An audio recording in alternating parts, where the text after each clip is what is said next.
Bonjour et bienvenue. They're the only words I'm going to speak in French this morning. Good morning and welcome. My name is Pete Bowyer and I'll be moderating this exciting press conference that we have here this morning.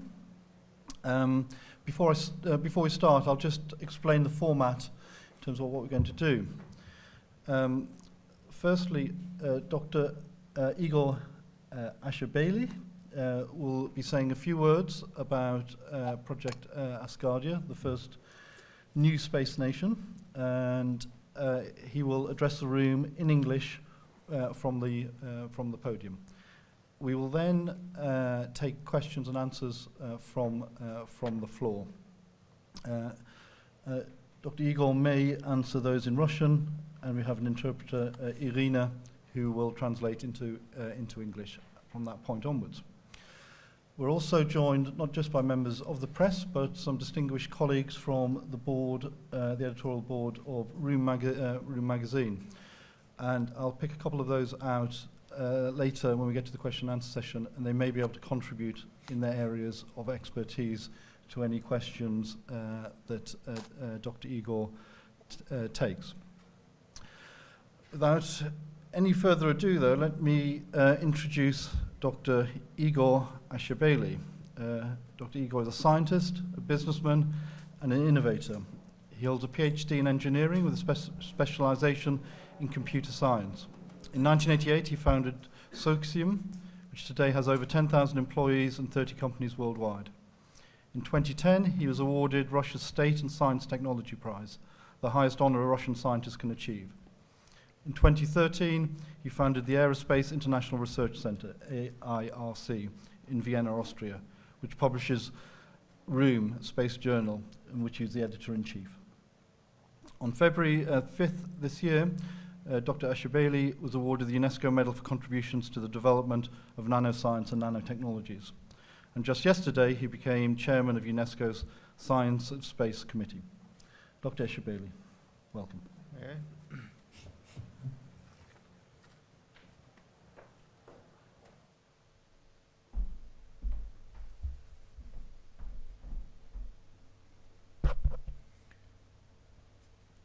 Dear journalists, guests and colleagues who have come to show your support, ladies and gentlemen, thank you everyone for coming. This is only the second time in my life I have made a speech in English, so I do not intend to make you suffer for the entirety of the press conference with my terrible English. I will give my opening speech in English as best I can, and then ask our translator, Irina Van Erkel, to help me during the session. Thank you. I'll start by saying that I would not be surprised if today or tomorrow some or all of you write that some crazy Russian rocket scientist talked utter nonsense here today. It would be worse if you write nothing at all.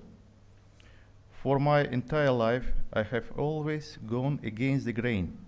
That is why some people told me from time to time that I have crazy ideas. The first time I was labeled crazy was in 1988 when I was a successful young scientist at a state university. That time I read Gorbachev's decree that allowed private business in the USSR for the first time in its history and started my Socium company. Back in my hometown of Baku, Azerbaijan, everyone knew my very old family who lost everything they had owned during the Stalin era. But I took my wife, she's here now, and small son to Moscow, where I did not know a soul, in order to start a private computer technology business from scratch. Everyone told me I was crazy, that it is safer to work for the government, and that no one would let a private company flourish in the USSR. The second time was in 1994. I was already a successful businessman. Government enterprises, however, were in quite disastrous state after the fall of the Soviet Union. But suddenly I accepted the offer of a government position at one of the oldest and most famous defense companies in Russia, in the air and space industry. It was in this desperate state. And again, I was told I was crazy. My wife's parents were living in Israel by then. My own father in Paris. Despite having relatives abroad, I got the highest level of security clearance, and for 10 years I was the CEO of Almaz, the world-renowned company that designed C-300 and C-400 airspace defense systems. The third time occurred in 2011. I had transformed Almaz into a highly reputable state company with multiple domestic and foreign customers. During that time, private business in Russia was under severe pressure, and the state sector received a lot of government support. But I took another crazy step and returned to my private business back. And now, in 2016, I have a profitable high-tech private holding company, Socium, that has been around for 28 years, with almost 10,000 employees in 30 companies in 6 towns around Russia. And again, for the fourth time in my life, I am doing something extraordinary that could cost me dear and destroy my reputation as a conservative engineer and businessman. Now we have decided to create the first ever space nation. This is a global, unifying, and humanitarian project. So let's talk about that. The project concept comprises 3 parts: philosophical, legal, and scientific technological. And it is hard to say which of these is more important. First, the project's philosophy starts at selecting the name for this new country, Asgardia. In ancient Norse mythology, Asgard was a city in the skies, the country of the gods.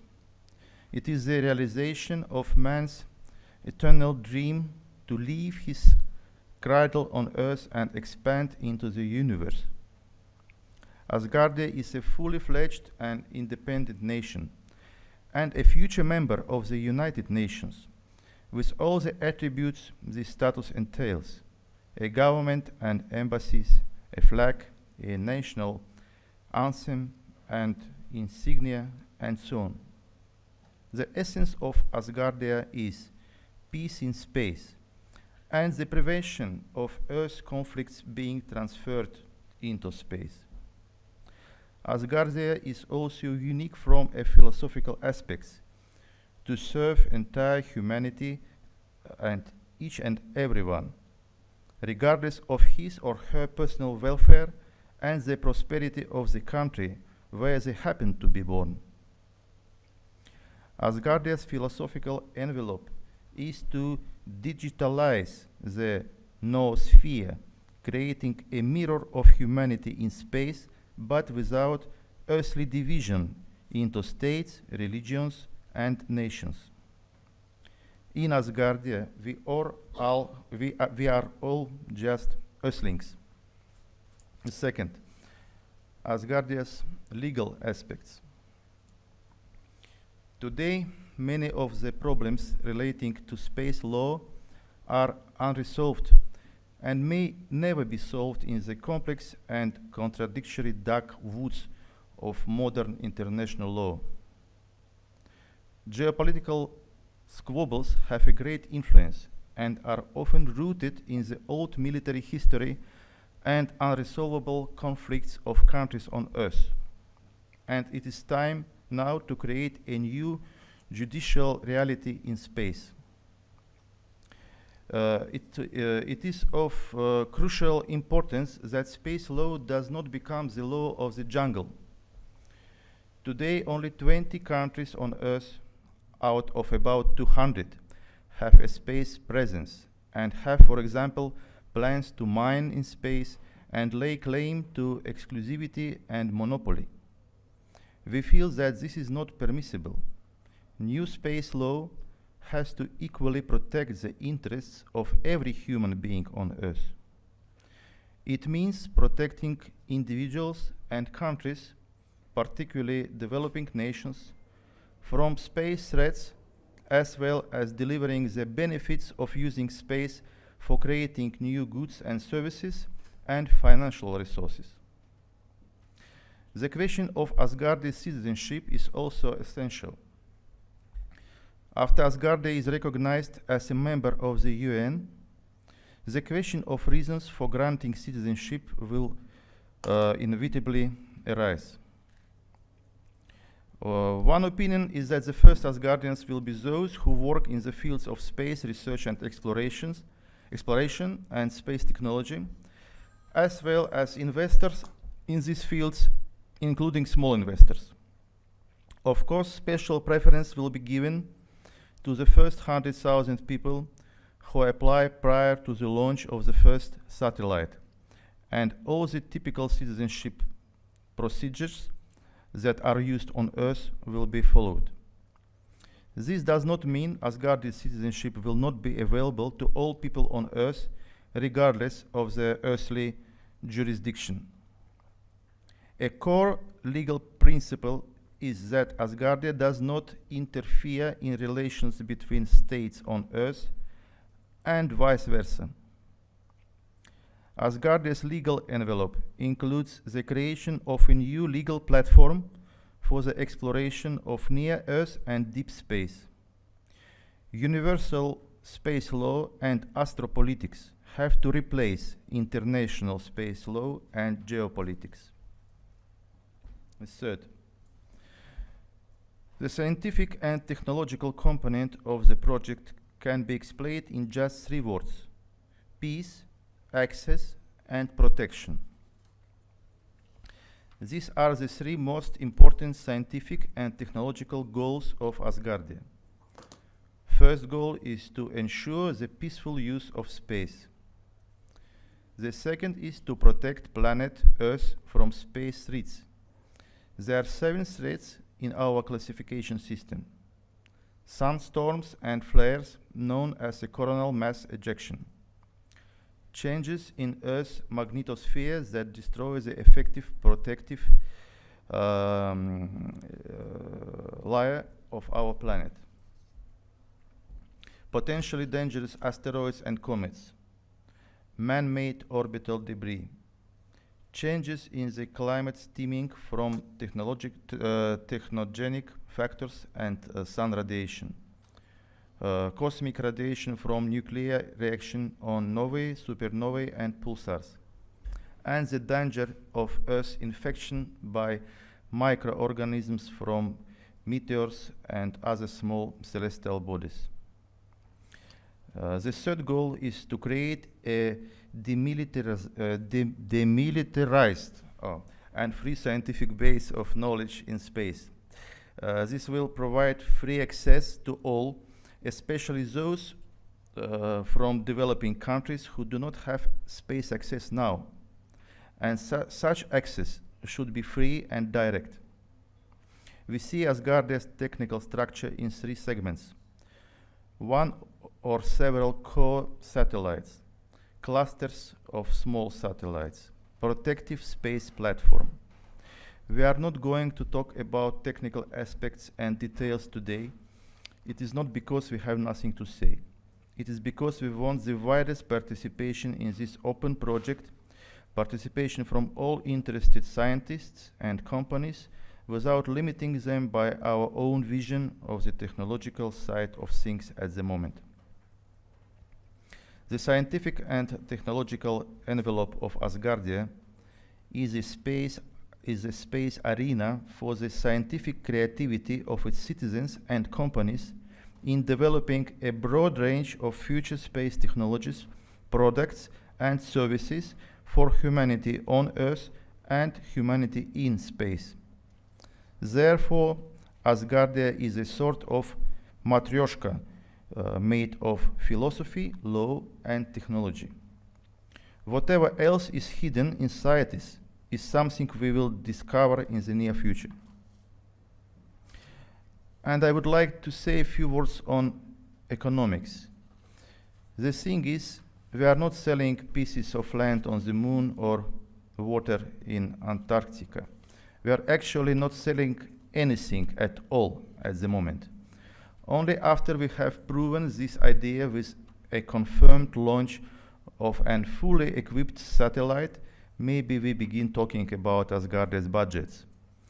Right now, work on the project is funded entirely from our personal private funds. It is a clear-cut decision. We have now just declared our concept and philosophy publicly and would like as many people as possible on the planet to find out about it. And of course, we are going to make use of crowdfunding and sourcing and private donations. And we welcome cooperation with new partners and investors. Asgardia's technical, legal, and philosophical team is in the process of being set up.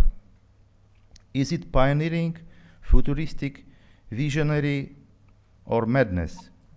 Call it what you will, and time will tell. To sum up, I would like to announce that in a few minutes, Asgardia's website beta version will be launched, asgardia.space. It will accept preliminary applications for Asgardian citizenship. After the first 100,000 applications have been received, applications will be closed until the first Asgardia satellite is launched.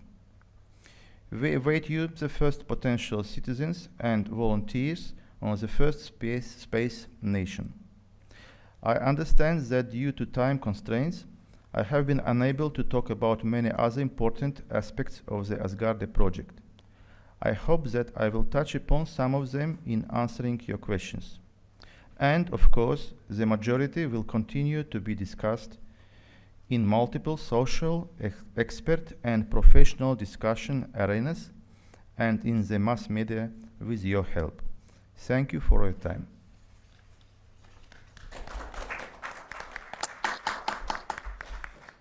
Thank you very much, Dr. Ashurbeyli. And I'm going to move on to question and answer session. But before I do, I just want to say that you should have all, as members of the media, received press release about this announcement this morning. And also, for information, Dr. Ashurbayli's speech is available and can be emailed to participants here. Before I just go on to the question session, I just want to introduce a couple of other people in the room, of distinguished guests that we have. And firstly, though, by the powers of technology and through Skype, we have Professor Ram Jaku joining us from Canada. Professor Ram Jaku is a director of the Institute of Air and Space Law at McGill University, Montreal, in Canada, where he teaches and conducts research into international space law. So we're very grateful for Dr. Jaku's time this morning, particularly as it's extremely early there in Canada at this point in time. Also in the room with us, we have Dr. Joseph Pelton, who is the Emeritus Director of the Space and Advanced Communications Research Institute at George Washington University in Washington, D.C., and he also played a key role in the establishment of the International Space University of Strasbourg, France, where he was the dean there for a while. Dr. Pelton is an expert on space hazards and may be able to contribute to any questions about space hazards.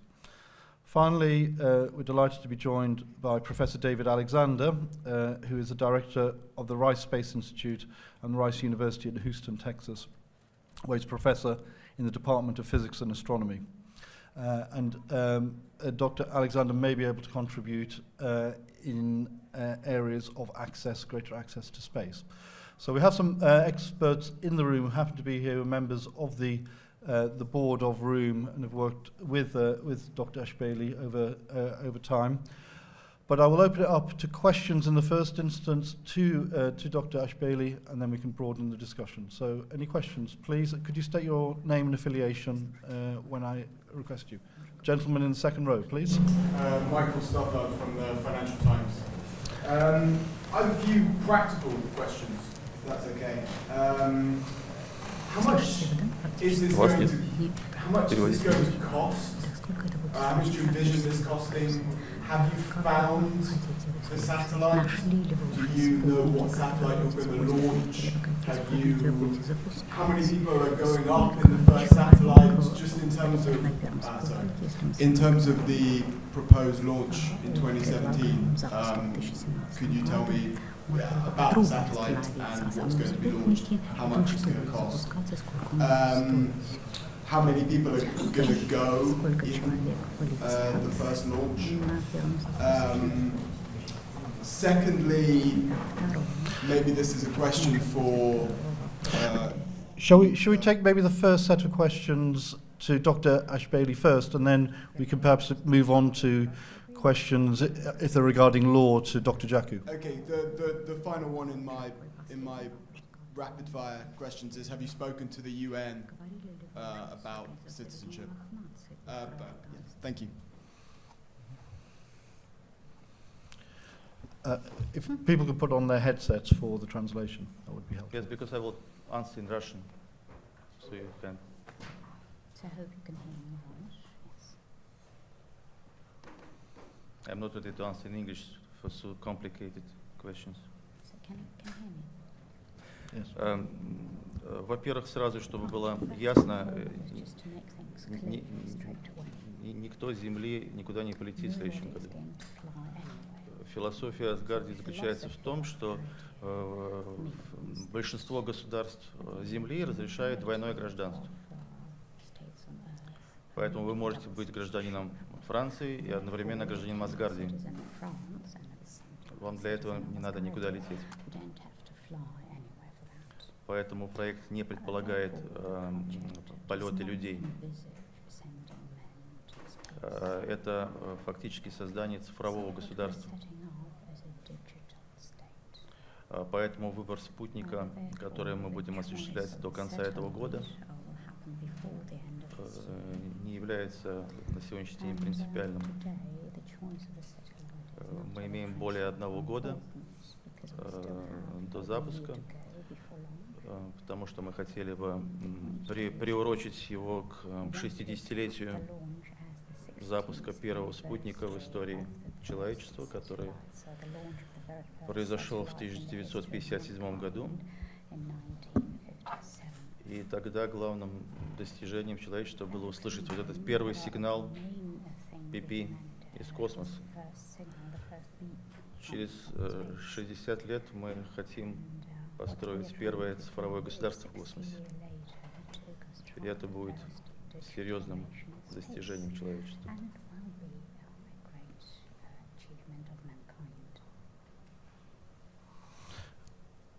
And perhaps the response to the question about the United Nations and liaison with the United Nations. Я сегодня объявил о начале сбора предварительных заявок на участие в проекте Asgardia. Вы знаете, что в мире более 200 стран, и около 50 из них имеют население менее 100 тысяч человек. Например, в Лихтенштейне 34 тысячи. Поэтому, как только количество заявок превысит 100 тысяч, мы будем официально обращаться в Организацию Объединенных Наций о рассмотрении вопроса признания Asgardии как полноценной страны.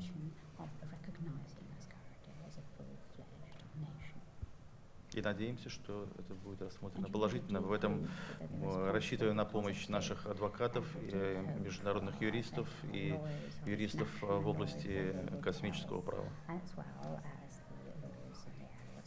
В любом случае, все это будет производиться в рамках действующего международного законодательства Земли.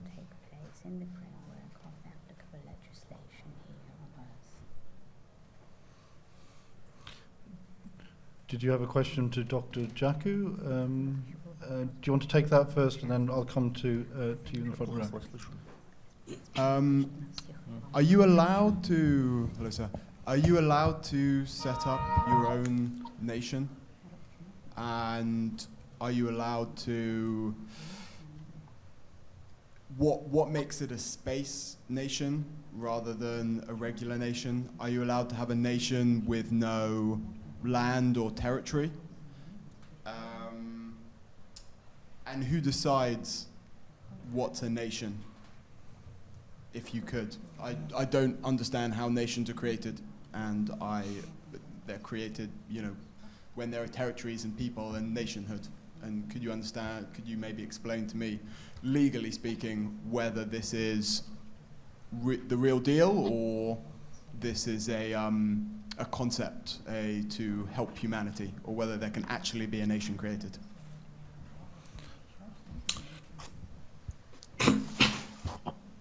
All right, I guess the question is addressed to me. Throughout the history of mankind, nations emerge, nations die. That's what we have been, humanity has been doing. So I don't see any problem in creation of a new nation in space. The territory used to be the main factor in creation of territories on planet Earth. Since we are leaving planet Earth, so the territory can be, or place of living can be in space. So today, technology allows us to set up these colonies, space stations, and also platforms of Earth. So that is a place where people will be staying, working, living together. So nation can be in space. If nations can emerge on the high seas, why can't they emerge in space? So that's one factor. A second thing, the nations are composed of territory, no doubt about it, of the people. It's a people who make a nation. So people living in space can form their own nation. And then secondly, or thirdly, I will say, is the issue of governance. Now, wherever people live, they need a code of conduct, rules and regulations and governance system. So this nation, which is emerging, will have its own rules and regulations for the people living on new satellites or new platforms. So I don't see any problem. As a matter of fact, it is really in accordance with the tradition which humanity has with respect to formulation of nations. Okay, I'll move on, but I may come back to you, if that's okay. So in the front row, please. Name and affiliation, please. Peter DeSalding with Space News. To avoid some of the headlines saying you're crazy, I just have questions about the next 2 years. I don't care about beyond 2 years, okay? So that frames the question. First, you need UN recognition of Asgardia as a state. Then you launch your satellite. Is that correct? Second question, if you can launch the satellite first, I'm sorry, you have to know the satellite right now, because you just don't arrive on Wednesday and get a launch on Thursday. So you've already got a satellite and a launch vehicle? And I think you know where my question is going. If you have a launch vehicle, then you have a launching state. And that state is responsible for this satellite. So basically, where are you with the United Nations? Where are you with this satellite and its launch, which you say you want to launch in 12 months?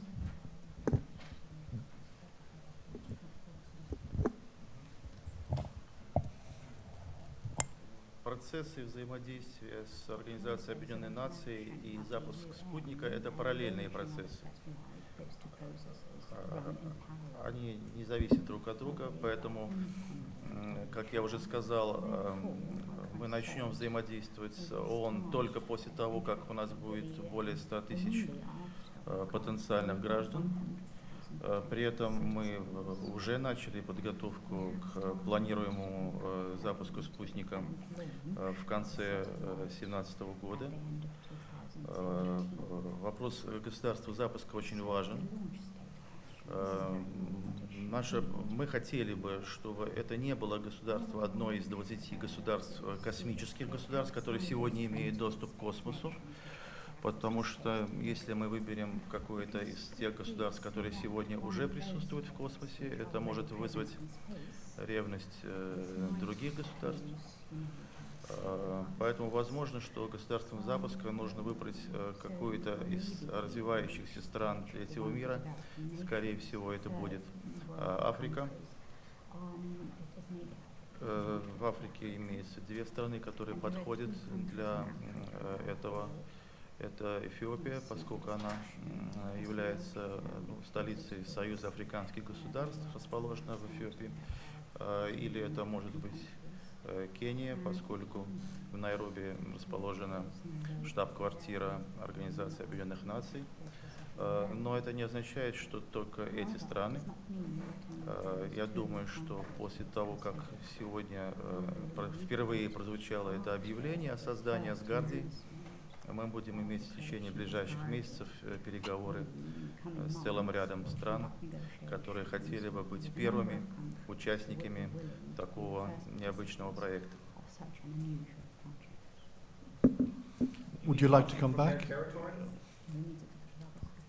Нет, конечно, потому что вы знаете, что запускающее государство может быть не одно, их может быть 2 или 3. Одно из них может быть то государство, с территории которого осуществляется запуск, другое, которое берет на себя ответственность, третье, которое владеет, собственно, спутником. Поэтому это не обязательно будет одно государство. И, конечно же, мы не будем запускать спутник с территории Эфиопии. Where are you launching from? You must know now if you're launching in 12 months. У нас есть достаточно времени для того, чтобы определить территории запуска.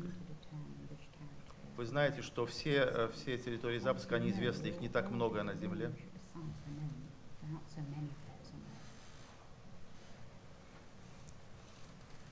Okay. Any further questions?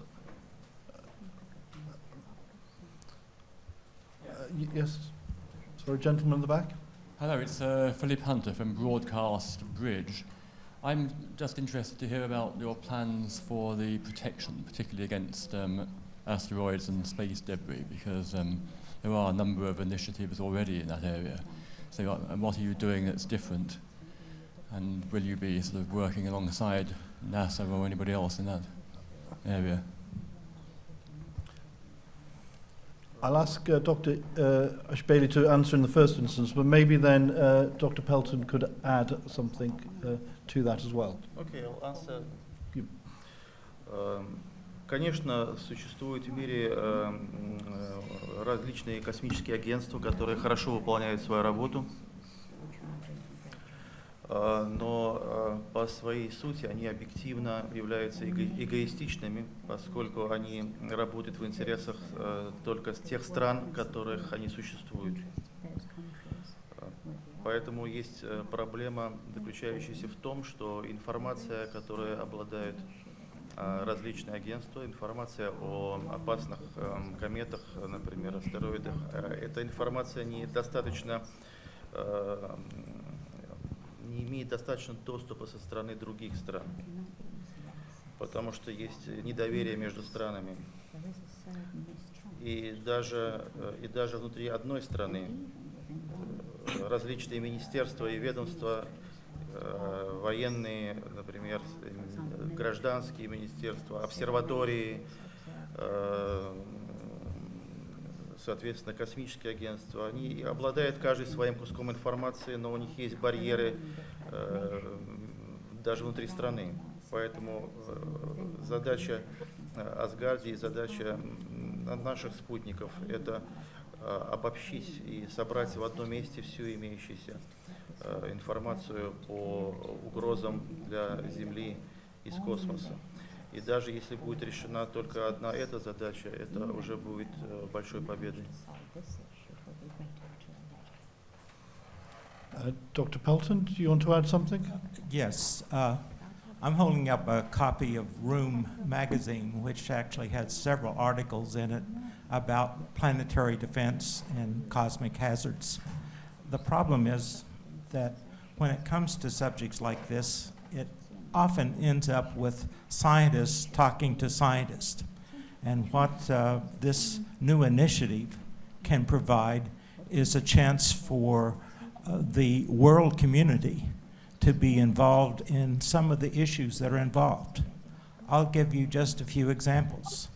When it comes to asteroids, there are groups like the B612 Foundation, which is headed by Rusty Schweickart, the astronaut, and now by Ed Lu, the astronaut.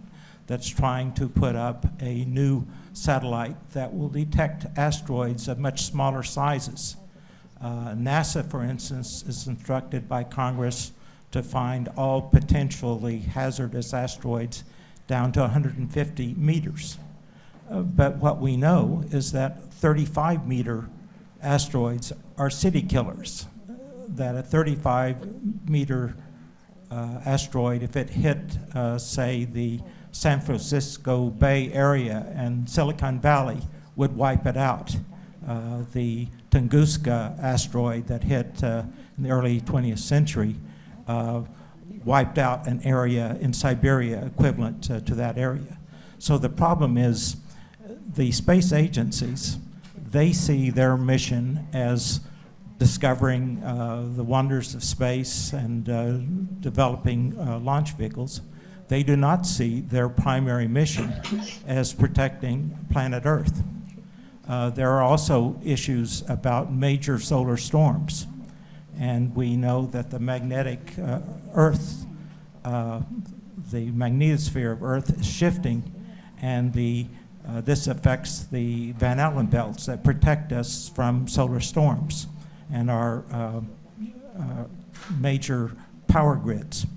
So this new initiative will see planetary defense, and this involves all nations, whether you're a small nation or a big nation, a spacefaring nation or not.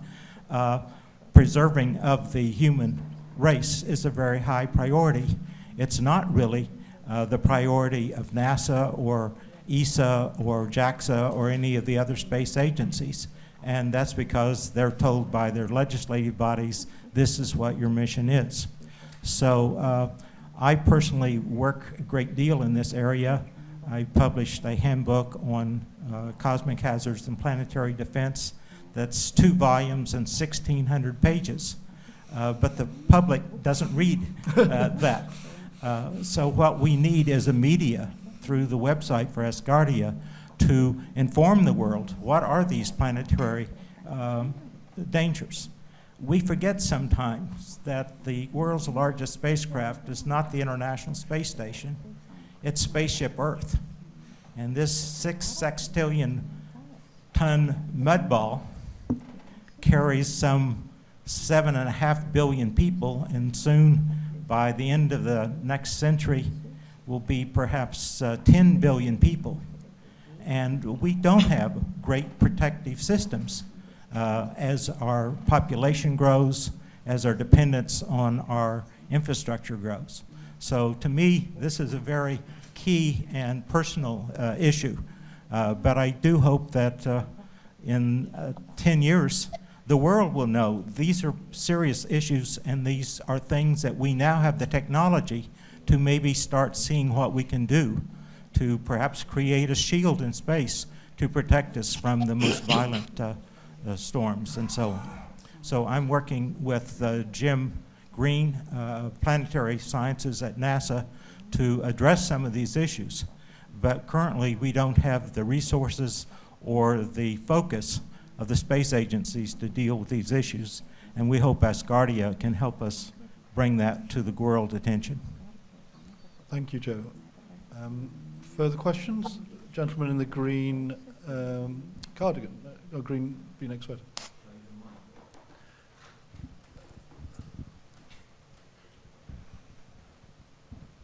Thanks. So, Timothy Revel from New Scientist. I'd like to go back to some of the legal stuff that was brought up when the guy from the Financial Times spoke. And it's been said that you'd like to set up Asgardia under the current legal framework on Earth. And normally, a state has a permanent population and a territory in which they live. Has there ever been an example of a nation, of nation status being granted where that isn't the case, where people are scattered around the world, like would be the case for Asgardia? And also, what does it actually mean to be a digital state? So if, for example, the International Space Station set out some rules that everyone would abide by and allowed 100,000 people to sign up, could it also apply for status to be a nation from the UN? Thanks. Perhaps if Igor can answer to start with, and then I'll hand it over to Ram afterwards. Были ли такие примеры в истории человечества? 60 лет назад всего лишь, это меньше срока жизни одного человека, мы не могли себе представить вообще, что мы полетим в космос. Всего 60 лет назад первый спутник покинул планету Земля. Кто мог предположить, что за 60 лет мы уже побываем на Луне, пошлем спутники к Марсу? Поэтому, конечно, такого никогда не было. Вот мы первые, которые это начинаем. Всегда кто-то должен быть первым. А что получится? Ну, я думаю, что получится. Потому что чисто даже юридически и теоретически я не вижу разницы между, я вспоминал про Лихтенштейн, там, между несколькими квадратными километрами и между несколькими квадратными дециметрами. В чем принципиальная разница? Человек должен обязательно ходить по земле, или он может числиться гражданином страны, которая представляет собой 50-килограммовый спутник на орбите 300 километров. В чем принципиальная разница? Понятно, что трудно уместить это в обычное сознание, но если немножечко приподняться над землей и посмотреть на нее из космоса, и поставить свой ум не сюда, а в тот спутник, это и есть цифровой мир.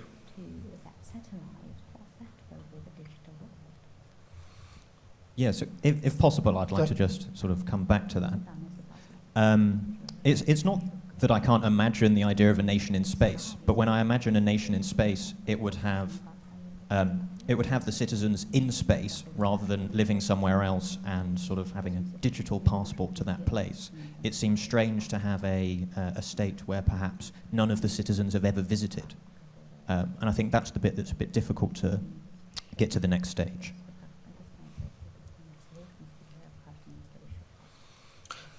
По-моему, наоборот, это достижение, потому что Asgardia не нужно будет тратить деньги на здравоохранение, на сельское хозяйство, на содержание тюрем и так далее. Это будет вопрос земных государств, и Asgardia может направлять весь свой бюджет только и исключительно на достижение своих двух задач: защита планеты Земля и создание условий для развития космических технологий, товаров и услуг для человечества, которое живет на Земле, и платформы для той части человечества, которая будет создавать другие государства на планете. Поэтому в этом плане, даже с налоговой точки зрения, Asgardia будет находиться в лучших условиях, потому что оно позволит сосредоточиться исключительно на развитии космических технологий. А для людей, ну, еще раз, у меня, например, есть гражданство Кипра, вид на жительство в Австрии и гражданство в России. А я сейчас нахожусь во Франции. Это никак не нарушает мой мозг. Я себя прекрасно чувствую. Если я буду еще иметь при этом и паспорт Asgardia, который будет признан Организацией Объединенных Наций, это будет вообще чудесно. Это та же мечта человечества о том, что должны границы прекратить свое существование, и люди должны свободно перемещаться по планете. А здесь они, по крайней мере, будут ощущать эту свою свободу, будучи все вместе гражданами одной космической страны. И вне зависимости от того, в какой стране вы родились. Потому что некоторым повезло родиться в развитых странах большой двадцатки, а некоторым не так повезло, и они не имеют доступа к космическим технологиям. Поэтому Asgardia как раз должна обеспечить вот такое равенство возможностей для всех людей планеты, вне зависимости от страны их рождения.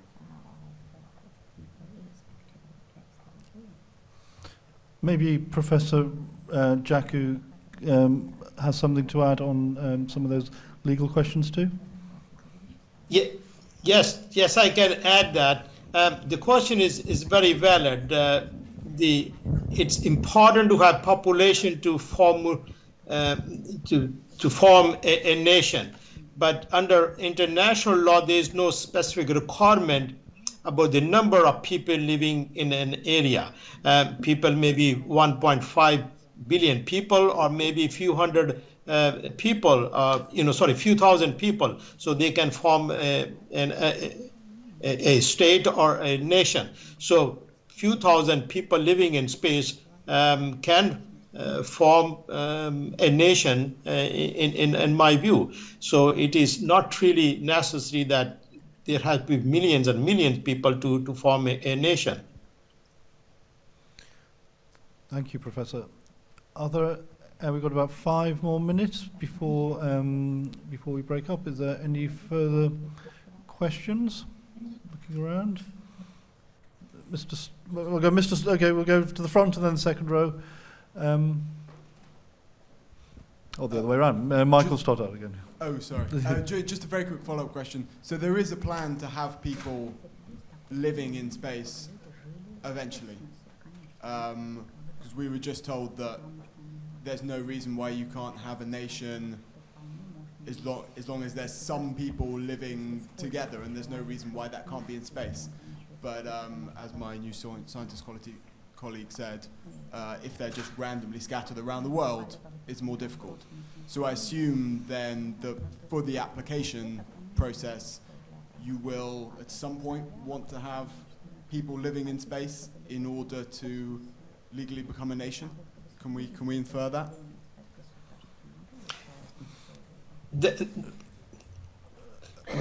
That's correct. The people are not scattered all around the world, but they are in space in one facility, one platform, so they can form a nation. To become a member of the United Nations, the question was raised earlier. I see that these people need to form a nation to become a state.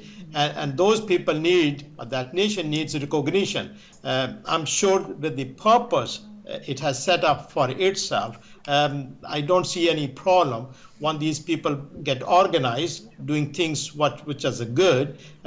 People or the nations on the earth or states on the earth will be in a position to recognize these people as a state. And once it is recognized as a state, I'm sure it can apply for membership to the United Nations. Dr. Ashurbeyli? Можно я добавлю? Это не желание мое и не мой план жить на других планетах. Это, по-моему, еще Черчилль сказал, что прошлое – это черновик будущего.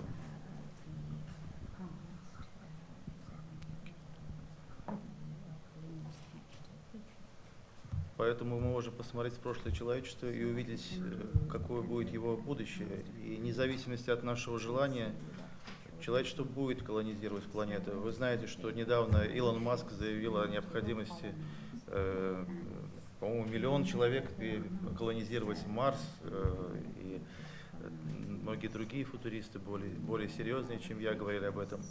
Поэтому это объективное развитие человечества. Просто мы видим Asgardia как первый шаг на пути к этому.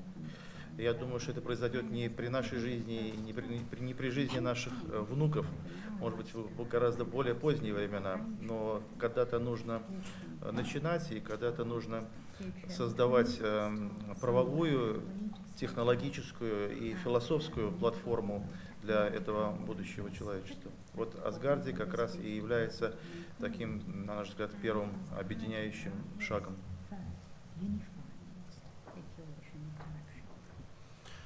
Okay, I'm just going to ask Dr. Pelton to come in quickly, and then we'll go to back to the front row. Actually, as far as the UN is concerned, there's 2 dimensions to the issue. One is the question about forming the nation and the formal process of being recognized by the UN. There is also the informal process that certainly people working with Asgardia will be coordinating with, say, the long-range sustainability of space initiatives in their working group at COPIUS, and coordinating with UNESCO or other agencies of the UN as we need to move forward. And certainly, because peace is a key issue of this, there will be, I think, ultimately a very strong relationship between this initiative and the various agencies of the United Nations. But as I say, this will be on an informal basis until the formal basis is established. Thank you for that clarification. Yeah, sorry, back to the front row, and I think we'll probably wrap up after that, unless there are any final questions. Yeah, I'm sorry to be very pedestrian about this, but just two questions. You have not contracted yet for the construction of your satellite. Yes or no? You have not contracted yet for the launch of your satellite. Yes or no? Нет, я сказал уже сегодня, что мы сегодня объявляем публично о начале проекта. Мы сегодня объявляем о формировании команды Asgardia. По понятным причинам мы не могли эту информацию выпускать во внешний мир до сегодняшней пресс-конференции. Поэтому сегодня наша команда открыта, и мы начнем переговоры буквально с завтрашнего дня. Но мы не могли позволить себе делать этого до официального объявления о начале проекта и о его запуске. Поэтому я так уклончиво отвечал на ваши вопросы о том, как будет страна запуска, какие будут массогабаритные характеристики спутника, на какой орбите он будет находиться, будет ли это один спутник или несколько дублирующих друг друга спутника, будут ли отдельные наноспутники, обеспечивающие связь, телевидение, Asgardia, радиовещание и все остальное, каким образом будет строиться открытая защитная платформа, в которой будут модули, позволяющие анализировать информацию с земных источников, информацию с орбитальных телескопов, информацию, поступающую из космоса. То есть мы осознаем глубоко все эти проблемы, но реализация их может быть начата только после публичного объявления, которое сегодня и состоялось.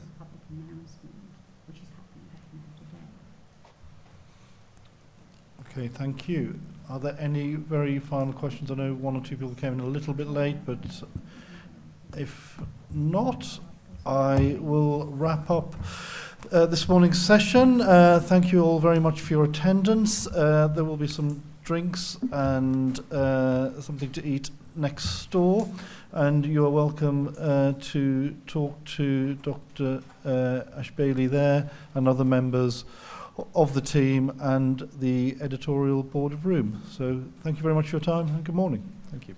Thank you.